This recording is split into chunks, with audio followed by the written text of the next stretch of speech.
Hello everyone, welcome back to my YouTube channel. My name is Vatika Singh और आज की इस वीडियो में हम यह जानेंगे कि सिविक्स नागरिक शास्त्र में पाठ्य योजना लेसन प्लान कैसे बनाते हैं। But before starting this video we would like to say something to you. Please like and share this video and subscribe my channel Vatika Singh and don't forget to put on the notification bell and don't miss the upcoming video. तो चलिए friends, हम इस video को start कर लेते हैं। नागरिक शास्त्र में पाठ्य योजना बनाने के लिए आपको सबसे पहले लिखना होता है पाठ्य योजना। इसको बिल्कुल ही बीचों बीच सेंटर में बोल्ड में और बहुत सुंदर ढंग से आपको इसको लिखना होता है। तो पहले मैं बता दूं कि ये पाठ्य योजना क्या होता है। ये जो पाठ्य योजना है ये किसी पाठ के आवश्यक बिंदुओं की एक रूपरेखा होती है जिसे कि हम पाठ्य योजना कहते हैं। इसको बिल्कुल ही बीचों बीच सेंटर में बोल्ड में आपको लिखना होता है। उसके बाद आप लिखते हो विद्यालय का नाम। आप जिस भी विद्यालय से अपना बीएड, बीटीसी, डीएलएड कर रहे होते हैं उस विद्यालय का आपको यहाँ पे नाम लिखना होता है। उसके बाद आप लिखते हो दिनांक। जिस भी डेट को आप अपनी पाठ्य योजना को बनाते हैं उस डेट को आपको दिनांक में लिखना होता है। उसके बाद आप लिखते हो विषय। जिस विषय में आप अपनी पाठ्य योजना को बना रहे होते हैं उस विषय को आपको विषय में लिखना होता है। उसके बाद आप लिखते हो चक्र। टीचिंग करने के दौरान जो पीरियड आपको दिया जाता है बच्चों को पढ़ाने के लिए, टीच करने के लिए, उसी पीरियड को आपको चक्र में लिखना होता है। उसके बाद आप लिखते हो कक्षा। आप जिस भी कक्षा के लिए अपनी पाठ्य योजना को बना रहे होते हैं उस कक्षा को आपको कक्षा में लिखना होता है। उसके बाद आप लिखते हो अवधि। पाठ्य योजना बनाने के लिए या बच्चों को पढ़ाने के लिए जो समय आपको दिया जाता है उसी समय को आपको अवधि में लिखना होता है। उसके बाद आप लिखते हो प्रकरण। यहाँ पे हमारा प्रकरण है जनसंचार। तो पहले मैं आपको ये बता दूँ कि ये प्रकरण क्या होता है। ये जो प्रकरण होता है ये पाठ का नाम होता है। इसको बिल्कुल ही बीचों बीच सेंटर में बोल्ड में और बहुत सुंदर ढंग से आपको इसको लिखना होता है।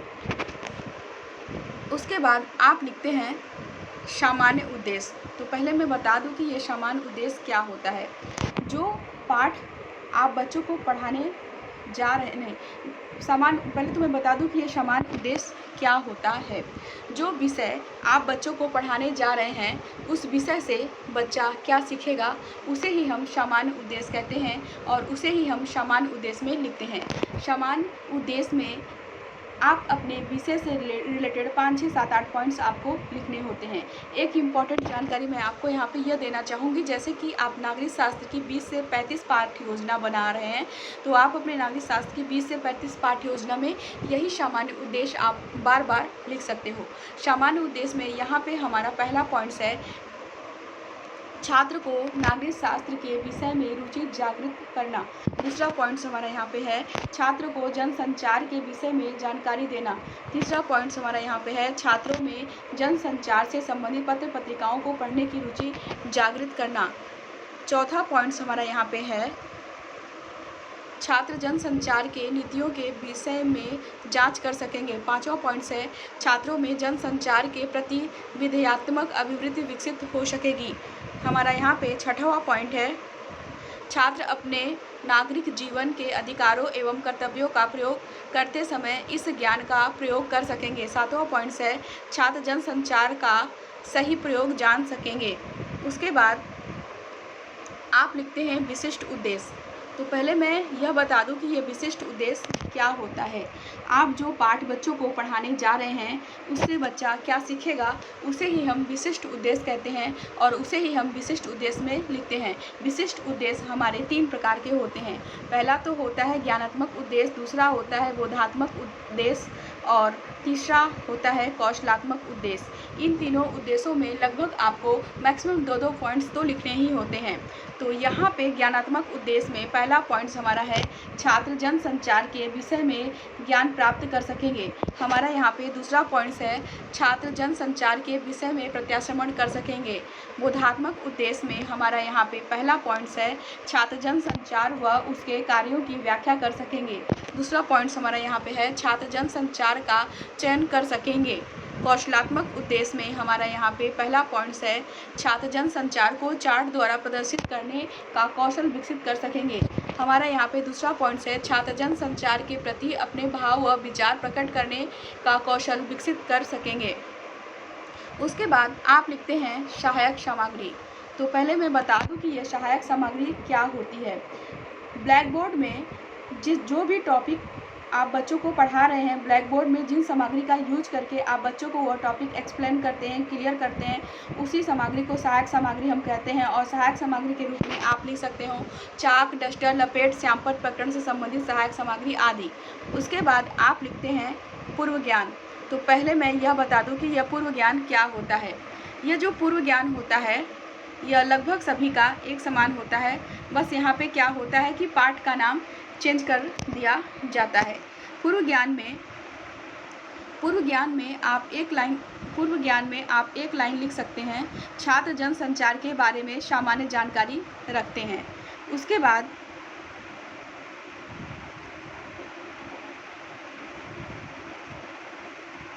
बाद आप बच्चों से प्रस्तावना प्रश्न करते हैं।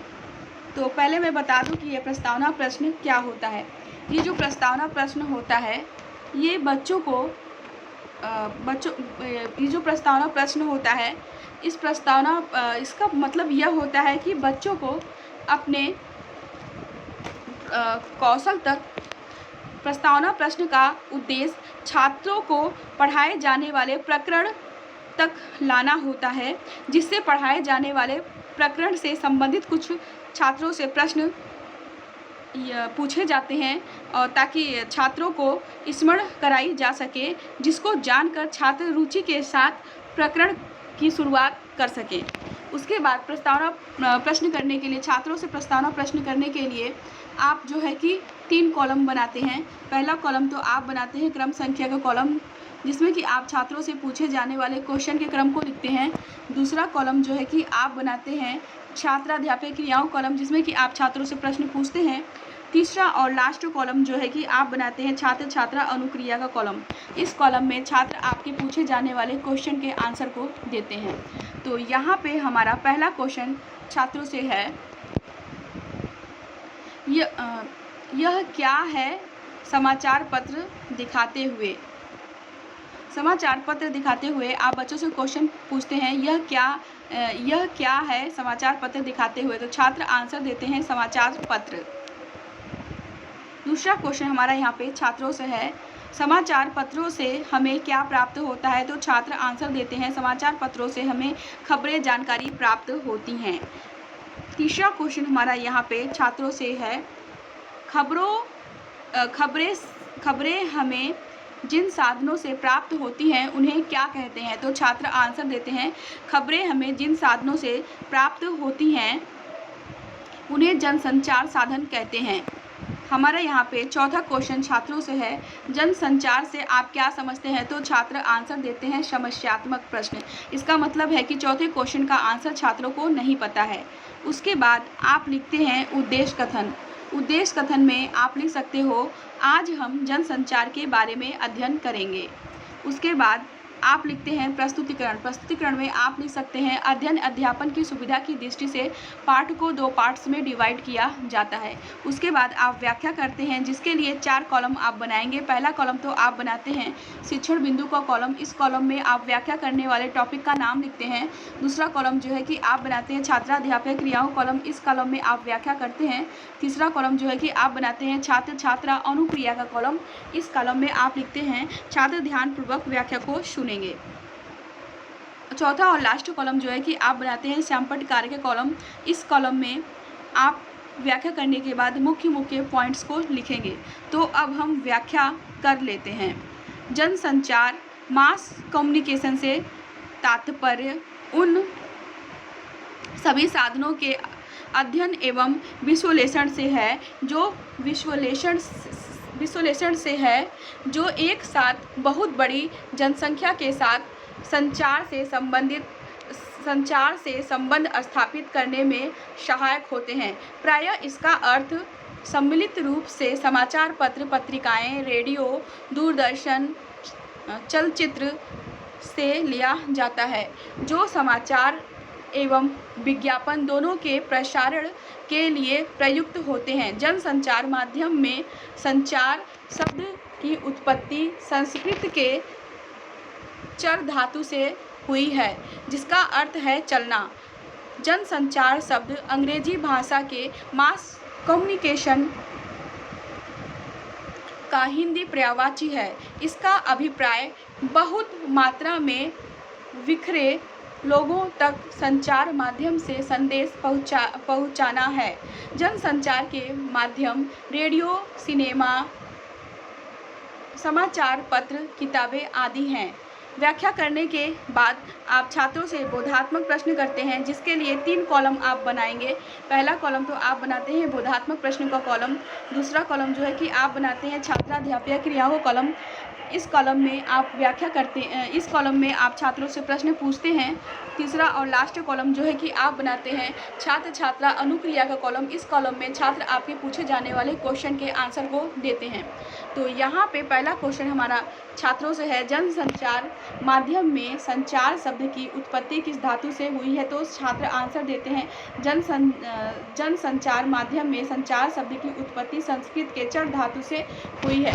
दूसरा क्वेश्चन हमारा यहाँ पे छात्रों से है, जनसंचार शब्द किस भाषा का पर्यायवाची है? तो छात्र आंसर देते हैं जनसंचार शब्द अंग्रेजी भाषा मास कम्युनिकेशन का पर्यायवाची है। बच्चों से बोधात्मक प्रश्न करने के बाद आप फिर से व्याख्या करते हैं, जिसके लिए आप फिर से वही सब सारी प्रोसेस को दोहराएंगे। आप फिर से 4 कॉलम बनाएंगे। पहला कॉलम तो आप बना देते हैं शिक्षण बिंदु का कॉलम। इस कॉलम में आप व्याख्या करने वाले तथ्यों का नाम लिखते हैं। दूसरा कॉलम जो है कि आप बनाते हैं छात्राध्यापक क्रियाओं कॉलम। इस कॉलम में आप व्याख्या करते हैं। तीसरा कॉलम जो है कि आप बनाते हैं छात्र छात्रा अनुक्रिया का कॉलम। इस कॉलम में आप लिखेंगे छात्र ध्यानपूर्वक व्याख्या को सुनेंगे। चौथा और लास्ट कॉलम जो है कि आप बनाते हैं श्यामपट्ट कार्य का कॉलम। इस कॉलम में आप व्याख्या करने के बाद मुख्य पॉइंट्स को लिखेंगे। तो अब हम व्याख्या कर लेते हैं। जनसंचार के 3 मूलभूत कार्य माने जाते हैं। पहला, लोगों को सूचित करना। दूसरा, लोगों का मनोरंजन करना। तीसरा, उन्हें समझाना या किसी काम के लिए मनाना। जनसंचार की विशेषताएं, संचार और प्राप्तकर्ता के बीच कोई सीधा संबंध नहीं होता। तीसरा पॉइंट है, जनसंचार के लिए एक औपचारिक संगठन की आवश्यकता होती है। इसके संदेश सार्वजनिक होती है। इसमें फीडबैक तुरंत प्राप्त नहीं होता है। जनसंचार साधन के लाभ, आधुनिक समय में संचार के साधन इस प्रकार हैं: radio, television, internet, email, landline, mobile phone, Telegram, pager, fax, video calling, video conferencing, मुद्रण माध्यम। संचार के साधन जैसे समाचार पत्र, अखबार, पत्रिकाएं, पुस्तकें, जर्नल,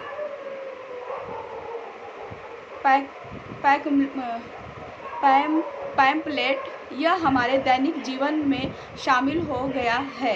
धर्म से लेकर सेहत तक की जानकारी मिल रही है। इसमें मानव जीवन सरल, समर्थ व सक्रिय हुआ है। सूचनाओं व जानकारियों के कारण लोकतांत्रिक प्रक्रिया को मजबूती मिली है।